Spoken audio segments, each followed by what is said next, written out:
Hey all, welcome to Soul Centered. Rabbi Baruch Levi, Rabbi B, or just B. Thank you for tuning in. I'm excited to be bringing to you tonight the meaning experience. While people are getting on, let me just make sure we're all set up here. And let me tell you just a little bit about Soul Centered is and what the meaning experience is, and then we will hopefully give you some reflections and thoughts to think about for the evening. We Soul Centered is a center based here in Denver, Colorado. My wife Ariella and I started it a while back for this very purpose, for having a place, now virtual, like everybody else, only virtual, to really center ourselves, center our souls. We focus on three categories: loss, meaning, and healing. So loss and all types of loss, especially around grief and the grieving death of a loved one. Then, but all types of loss. And I'm working with folks, counseling, especially now, with the loss in our world of so many different aspects of our life. And so, all kinds of loss, meaning. This is what we're going to be talking about tonight. I'm a student of Dr. Viktor Frankl, author of Man's Search for Meaning, and the creator of Logotherapy, meaning-centered therapy and philosophy, a way to live in the world to find meaning. It's really focused around meaning and spirituality. And then Ariella's a healing guide and expert, and so she focuses on healing, but we meet in the middle with soul. So the meeting experience is what we're going to be talking about tonight, and we're coming live. We're going live every night except Friday at 7 p.m. Mountain Time, or 8 p.m. ish. Obviously missed it a little bit tonight. 8 p.m. Central Time, 9 p.m. East Coast, 6 p.m. West Coast. Not easy to find time zone where people are still up, but we wanted to do it at night to give people an opportunity to reflect upon the day, to wind down, to meditate, to relax, to do yoga with Ariella. So every night's a different offering. Tonight, again, is the meaning experience. What I'm finding in my own life, and in the lives of the people I guide, excuse me, is that we need meaning. We need meaning now more than ever before. I really believe that this is a time that is pushing us to the limits of what many of us are comfortable with and capable. We live in a world of control. We've been taught that we control. We've been kind of led to believe that we control the world around us, all different aspects of the world around us in our lives. And then something happens like coronavirus, and we realize we're not in control, not really. I don't know if it helps people feel better, but we've never really been in control. It's an illusion. Think about how we delude ourselves into thinking. Hi, Andrea. Thanks for joining. Hi, Alan. Nice to see you. Think about how we delude ourselves into control, that we believe we're in control. We're on a rock. We're on a rock in outer space, spinning around a hot ball of fire, the sun. We are not in control of anything outside of ourselves. Nothing. We like to think we are, and we have some controls, and we put things in place. You create a nice little divider down the middle so cars can drive on both sides, and we believe that divider separates us and keeps us safe from one another until it doesn't, and we realize we don't have the control we thought we did. But we do have control over something, and that is how we approach our life, how we approach external circumstances. And that's where I turn to Dr. Frankl. Amazing example of this. Dr. Frankl survived the Holocaust. I think he was in 4 different concentration camps. And he did so because of this thesis that we can always control, at the very least, our attitude. How do we respond to a very tenuous and difficult situation and circumstance? To say it mildly, the Holocaust, more than difficult circumstance, a horrific circumstance. Dr. Frankl came up with this thesis of logotherapy, meaning-centered therapy and philosophy, prior to the Holocaust, but it was tested out in the Holocaust. And then afterwards, he spent his lifetime teaching others, and I've been a student of his for quite some time. And I simply subscribe to it now more than ever before. Again, when the world feels out of control, how do we learn to take control of our attitude, our response to life? So in logo philosophy and meaning-centered philosophy and therapy, we talk about three different paths to meaning. The first and foremost is always our attitude. We can always choose how we respond to the world around us, and I'll come back to that. But there are two other pathways. One is creative. We find meaning in life by creating the things that come out of us. If we are focused, directed, mindful, we can create meaning in our lives. I mean, that's what for many of us our work is contributing to the world. I talked last meaning experience about self-transcendence, getting past ourselves to serve others. Or we find meaning in our world when we can get past ourselves, when we create, art. Oftentimes I'll talk with clients about their art and they'll say, I'm not an artist. You're absolutely wrong, you're not an artist. Your canvas might not be an actual canvas with paint, but your life is a canvas. What you create in the world is your art. So for everybody, it's different. I'd love to hear from you what your art is. Hey, Asher Stoller, my good friend, way back when. So we're talking about the man's search for meaning, and there are three pathways to finding meaning in life, creating meaning in life. When the world is chaotic and there's nothing we can do about it, we can at the very least control our attitude, and we find meaning by choosing, right, to face the chaos and go into it and find meaning. But there are other ways.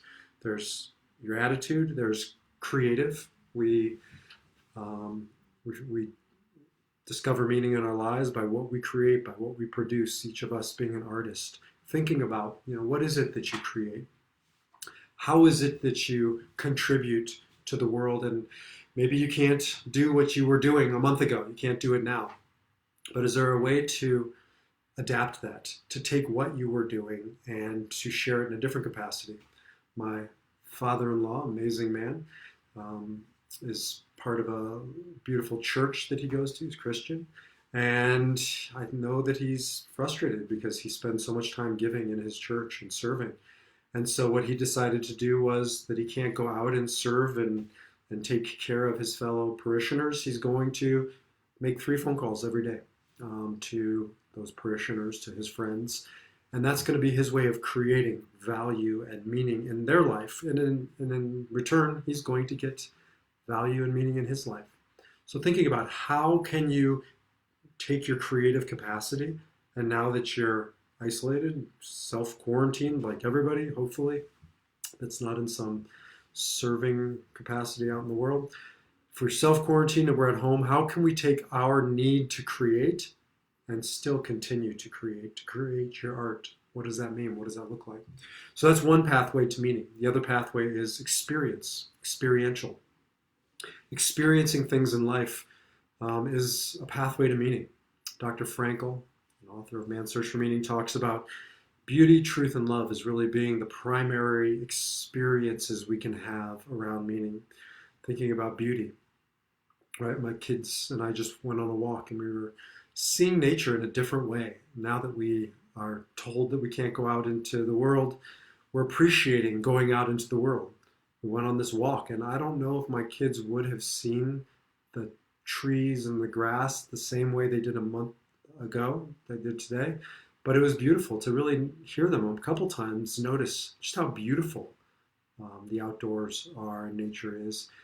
Again, I don't know if that would have come a month ago, but I was listening to their conversation around meaning and beauty.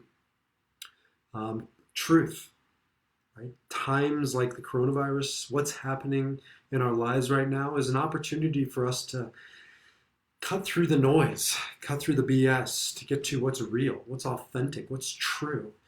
You realize how much of our life was something less than, I won't say inauthentic, something less than authentic, something less than true. Thank you, Asher. Love you too, bro. This is an opportunity, right, to transform a difficult, if not for some people, tragic situation into something meaningful. If we can find what's true. And I love this idea. In Kabbalah, there's a teaching. The Hebrew word for truth, emet, Aleph, Mem, Taf, if you know a little bit about the Hebrew alphabet, is the first, the middle, and the last letters of the Hebrew alphabet. It's expansive. It stands on its own. And by the way, the letters for emet in Hebrew, each one have multiple points. The aleph has 2 feet. The mem has a base. The taf has 2 feet. They're solid. It stands. Yeah, there's a lot of turmoil. There's a lot of chaos, a lot of uncertainty right now. But things that are true, they don't waver. They don't wobble. Truth is true in the good times and the bad times, when things are chaotic or when things are calm. As an opposite, this Kabbalistic mystical teaching talks about sheker. Sheker is the Hebrew word for falsehood. And it's the end of the alphabet. It's not spread out. And each one is only on one point, shin, kuf, resh. So it's wobbly. Lies and falsehoods are wobbly and they come crumbling down. But truth, things that are true, withstand the test of time, withstand external circumstances, are true, period. What in our life was true a month ago, is true now, and will be true a month from now. Turning to those things in our lives and taking stock of what is true, regardless, virus, no virus, is meaningful. I work with clients and making lists of emet, of truth, because what happens is during times like this, we begin shifting only on pieces of our life, and we stop seeing all that's true, all that's good, and that's enduring, and we start focusing on all that's broken and all that's wrong. So one way to find meaning during any time, but especially the time of the unknown, is to start making lists. I'm a big fan of just writing down what's true in my life, what is enduring, and really focusing on that. So again, pathways into meaning is our discussion, and you can create as a pathway to meaning. You can experience, which is what we're talking about, as a pathway to meaning. And with an experience, there's different subcategories. Beauty, finding beauty out in the world or in our life, is a pathway into meaning. When you see something beautiful, right, it's just meaningful. It's like Chief Justice Potter said about pornography. It's hard to define, but you know it when you see it. Same is true with beauty. It's hard to define, and for everybody it's different. Beauty's in the eye of the beholder. But when you see beauty and you go out looking for beauty, something happens in you and it's meaningful. So truth, beauty, and goodness. And goodness is an interesting word. You know, we throw this word good around, but we don't usually use it properly. Good isn't nice. Good is an action. So I talk to my kids a lot about being good. And I'll say, you know, were you a good boy? And they'll say, my youngest son will say, yeah. I'll say, what did you do that was good? And he'll say, I didn't hit the kid in class. I didn't cheat on my test. I didn't do bad things. That's not goodness. That's not being bad, right? To be good, you have to do good. When we're doing good, when we experience goodness done to us, that's something that's meaningful. And again, we're talking about finding meaning in our lives regardless of the chaos and the noise out in the world. How do we find meaning? By focusing on beauty, by focusing on truth, by focusing on goodness, by focusing on love. And Dr. Frankl developed this philosophy and proved it out during the Holocaust. Dr. Frankl wrote Man's Search for Meaning. I'm a student of Dr. Frankl. And so we're talking about how do you experience meaning. It's called the Meaning Experience tonight. How do you experience meaning in your life? So really reorienting yourself towards what is good and what is beautiful and what is true, enduring, and love. Thinking about and feeling love. I work a lot with people who have lost loved ones, and they'll tell me their loved one is dead. And I always correct them. It's very important to be specific in language. Your loved one's body has died. That's undeniably true. But your loved one isn't dead. The love isn't dead. The love, you're still feeling it. That's why you're crying. That's why you're heartbroken, right? Because you loved them so much, your heart's breaking. But that love means they're still here. It's still here. That doesn't die. And so thinking about, again, what is true and enduring during this time of chaos? Love.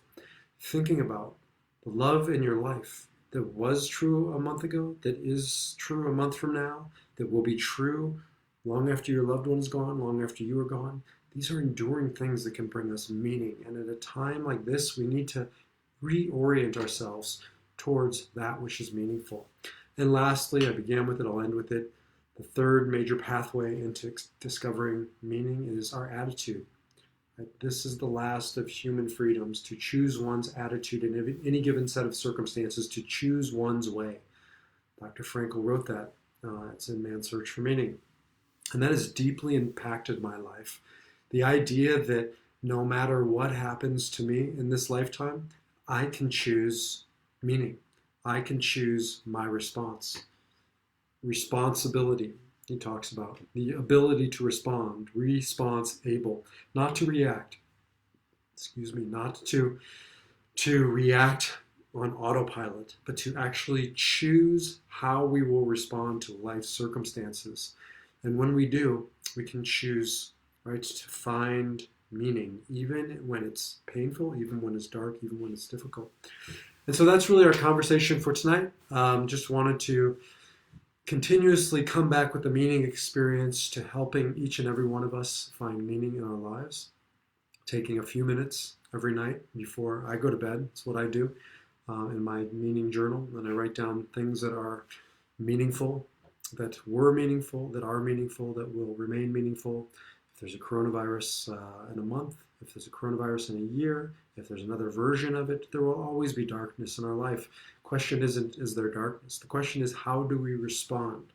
Right? Are we going to be victims and have life's conditions dictate how we respond, or are we going to be able to respond in the way we choose to respond?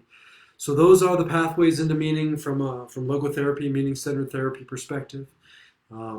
Experiential, how we experience the world, especially love, truth, goodness. And creative, how do we create? What do we create? What do we have to offer this world, regardless of whether or not you can go out into the world right now. Even if you're at home, you can still create. Think about, what do you create that brings you meaning and other people meaning? And lastly, our attitude. How are we choosing to respond to our circumstances, or are we choosing? And if not, then that's a choice, and now it's time to choose to respond. So with that, until tomorrow night, which I believe will be, I think, the healing experience with Ariella. We're doing a different experience every night. Meaning experience, healing experience, the soul experience. Saturday morning is morning and not evening, but we're doing the Shabbat, the Sabbath experience. And Ariella does the yoga experience. So we're offering experiences here at Soul Centered, A, because that's what we're doing, and B, we're offering them complimentary and virtually because we know that's what people need. Experiences to shift from a self to a soul-centered life, especially now more than ever. Especially with what's happening in the world around us, we can get through this if we center ourselves, around our soul. And so with that, I wish you a good evening, and I will see you tomorrow. Salam, shalom, namaste, and peace.